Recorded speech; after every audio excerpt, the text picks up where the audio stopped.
Hello everyone, I'm Alisha and welcome once again to another video lecture. Children are little jewels. Everything about children fascinates us, doesn't it? So how do we know how children think and perceive about the world? There are two broad approaches to contemporary cognitive theory. One is the information processing approach, which attempts to understand human thought and reasoning processes by comparing the mind or the brain to a sophisticated computer system that is designed to acquire, process, store, and use information in specific ways.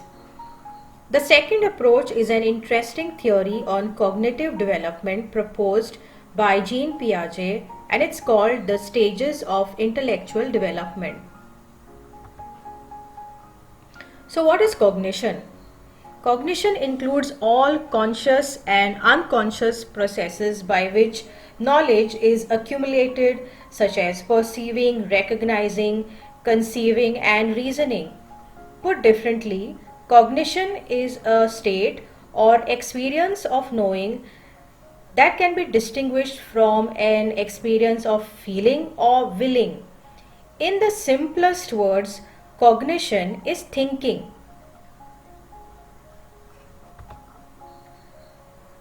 So, who is Jean Piaget? Jean Piaget was born on the 9th of August in 1896. He was a Swiss psychologist and genetic epistemologist.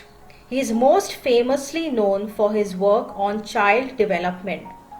Epistemology is a branch of philosophy that is concerned with the origin, nature, extent, and limits of human knowledge. Piaget was interested not only in the nature of thought but also in how it develops and understanding how genetics impact this process. Piaget's theory had a tremendous influence on the emergence of developmental psychology as a distinctive subfield within psychology and contributed greatly to the field of education. He is also credited as a pioneer of the constructivist theory, which suggests that people actively construct their knowledge of the world based on the interactions between their ideas and their experiences.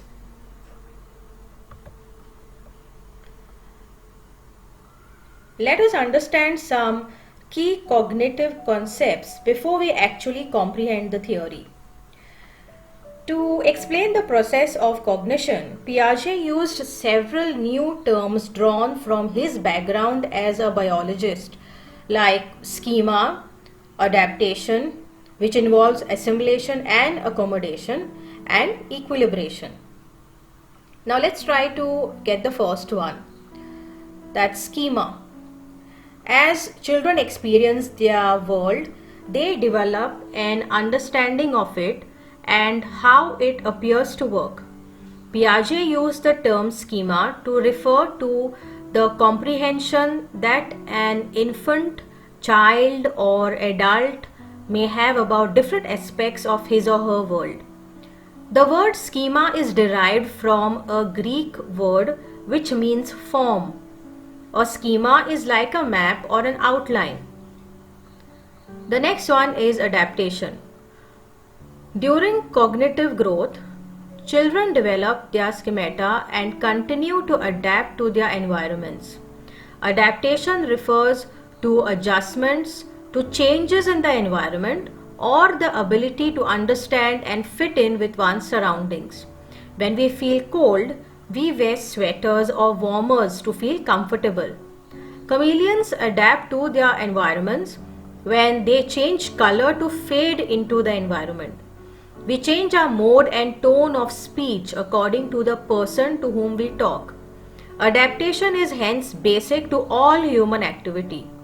It consists of the twin processes of assimilation and accommodation. Assimilation refers to the act of taking in information and perceptions in a way that is compatible with the person's current schema of the world. In other words, it means constructing reality. A baby assimilates when he or she reaches for a toy. In Piaget's language, he assimilates the toy to his reaching scheme. A child assimilates when he classifies a new object as a bird, a cupcake, or a tree. The next one, that's accommodation. It refers to the process by which a person adjusts or changes his or her schema to incorporate aspects of an experience not currently represented in his cognitive structure. In other words, it means modifying one's strategies or concepts as a result of assimilation of new experiences or information. So when the baby changes the way he holds his hand as he reaches for round objects as opposed to square ones, he has accommodated. A child who has first assimilated the schema of the bird now will be able to accommodate the new concept of helicopter or airplane. A child may have first seen goldfish from his aquarium at home, which is small, and then seen larger fish at a marine safari park. So merely adding of information in is assimilation, but modifying the previously learnt information appropriately is accommodation. The next one is equilibration. The process of balancing assimilation and accommodation is known as equilibration.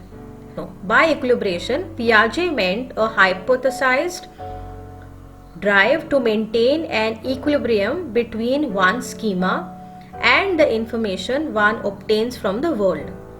He believed that there is an inner force that drives individuals to actively pursue cognitive adaptation, which is referred to an equilibration. This force is what eventually propels an individual forward through the stages of cognitive development.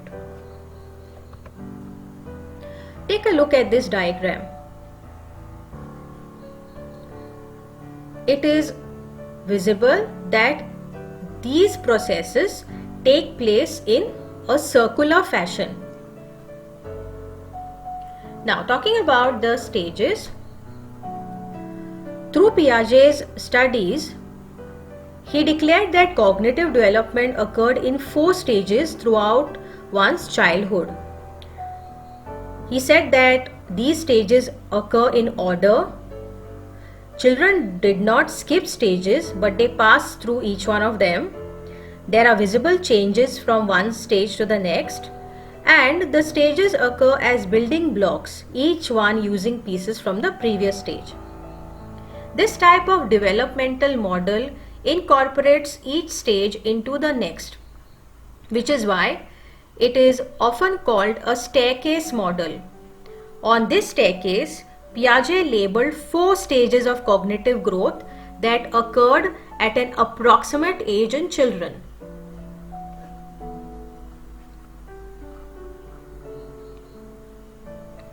The 4 stages proposed by Piaget are the sensory motor stage, which is from birth to 2 years. The second stage is the pre-operational thinking stage, which is from 2 to 7 years. The third stage is the concrete operational stage from 7 to 11 years. And the fourth stage is the formal operational stage from the age of 11 onwards. Let us now learn each of these stages in detail. The first one, that is the sensory motor stage, is from birth to 2 years of age. Piaget chose the term sensory motor because much of the child's behavior appears to be determined by stimulus response or the sensory, which is the S factor, and the motor, which is the R arrangements. The hallmarks of achievement of this stage are smoother and more coordinated reflex activities, prominent self-investigative behavior, reaching out reactions, and the emergence of more goal-directed behavior. We also see experimentation behavior in children at this stage. They experiment extensively with objects to obtain their goals. Another key feature of this stage is the development of object permanence. Before this ability is achieved, according to a child, out of sight is out of mind. In other words, when the child does not see an object, it assumes that the object does not exist. Object permanence is the realization that objects continue to exist even though they are not presently seen. Thus, even in the absence of the actual object, the child can form mental images of its presence. Achievement of object permanence marks the transition of a child to the next stage of cognitive development, which is the pre-operational stage. This stage lasts from 2 to 7 years of age. This stage is marked by intuition. The pre-operational stage is also a preconceptual stage, as Piaget believed that although children show evidence of concept formation and can classify objects into certain categories and groups, this ability is somewhat immature at this time. The concepts thus formed are more like pre-concepts rather than carefully thought out absolute concepts. For example, a child might be able to classify a car as a car because the child knows that all cars have wheels, doors, and move on the road. But the child will not be able to distinguish clearly between different types of cars and may refer to all cars as his parents' car and not be able to grasp the uniqueness of an object. So basically the child is seen to generalize. During the pre-conceptual stage, children's reasoning processes are also limited to two kinds of reasoning, that is the syncretic and transductive. Syncretic reasoning is a type of reasoning used by pre-operational children in which objects are classified according to a limited and changing set of criteria. For example, a 3-year-old child is shown some dolls, some blocks, some toy cars, and a box in which all these things are placed. She will show some typical syncretic reasoning. She will immediately place all the dolls together and likewise the cars because dolls go with dolls and cars with cars. The other one, that is transductive reasoning, involves drawing an inference about the relationship between two objects based on a single attribute. For example, children perceive dogs and cats and cows interchangeably based on the reasoning that they all have 4 legs and tails. Generally, transductive reasoning leads to incorrect conclusions and inferences. It can also lead to animistic thinking, which is very common during the preconceptual stage. Animistic thinking is the belief among kids that inanimate or non-living objects are alive. The later part of this stage is called the intuitive stage because children's beliefs are generally based on what they sense to be true rather than on what logic or rational thought would dictate. So, if they are asked to solve a problem, they will do so based on what they feel is the correct answer, rather than analyzing conceptually what the correct answer should be.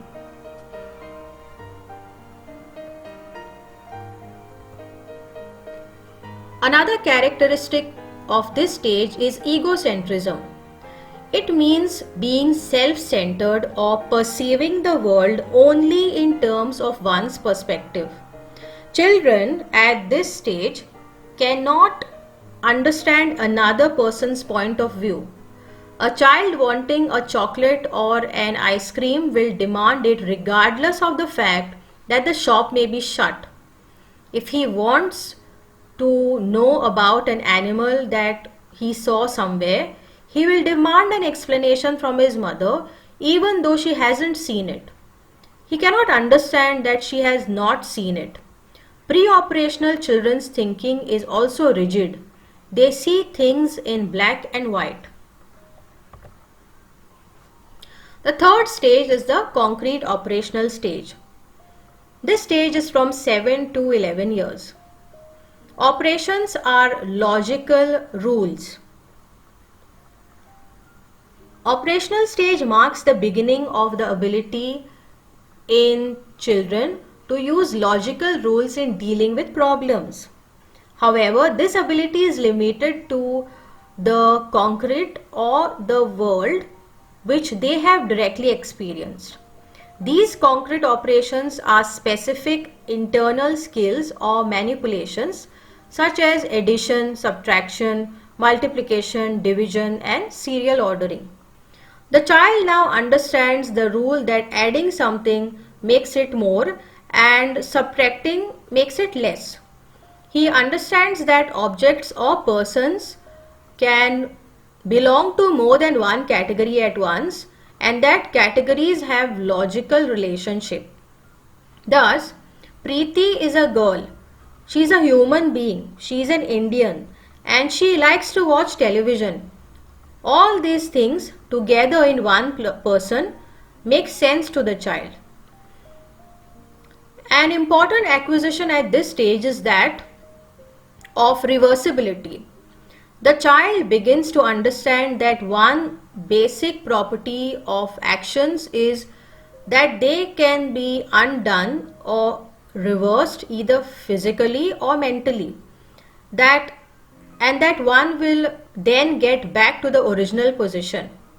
The clay sculpture can be made back into a ball. The water can be poured back into the jug from which it was taken, etc., begun to be understood. Decentration, or the ability to overcome the tendency to focus only on one aspect of a changing system at any given time, is another significant aspect of cognitive development which occurs at this stage. Thus, children's thought processes become more competent, flexible, and powerful. The hallmark of cognitive achievement of this stage, however, is the skill of conservation. Children are said to be able to conserve when they grasp the fact that amount does not change even though the form or distribution of materials may change unless something is added or taken away. Thus, if two equal quantities of water are poured into differently shaped containers, thereby causing a difference in level in their containing vessels, the child who has conserved will still go by their equality. Likewise, conservation is evident in a child if she perceives a ball of clay in original form and being rolled into a flat disc as being the same in terms of amount of clay. In the concrete operation stage, children acquire conservation of mass, weight, and volume.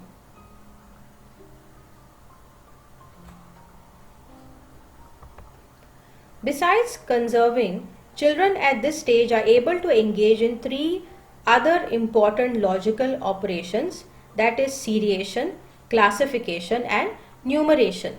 So we know that by now children have the ability to tell that liquid takes the shape of the container it is placed in.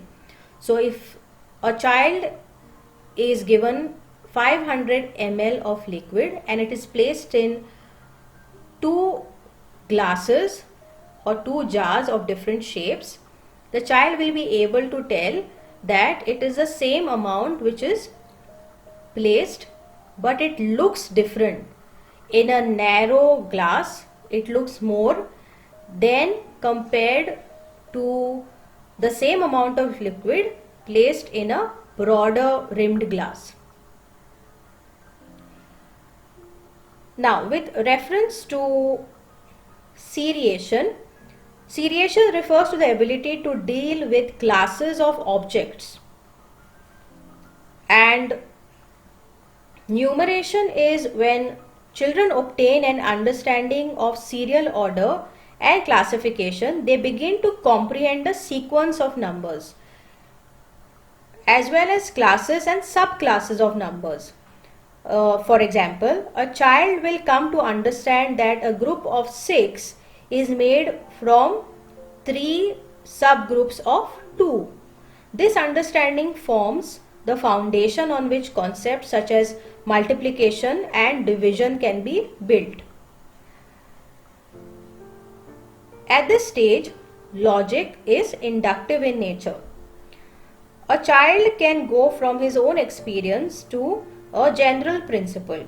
For example, he can understand that when a new toy car is added to a set of existing ones and counted, the set always has one more. He thus learns the general principle that adding always makes a quantity more. The next stage is the formal operational stage. The final step of cognitive development proposed by Piaget, namely the development of formal operations, occur during adolescence, beginning at about age 12 and continuing into adulthood.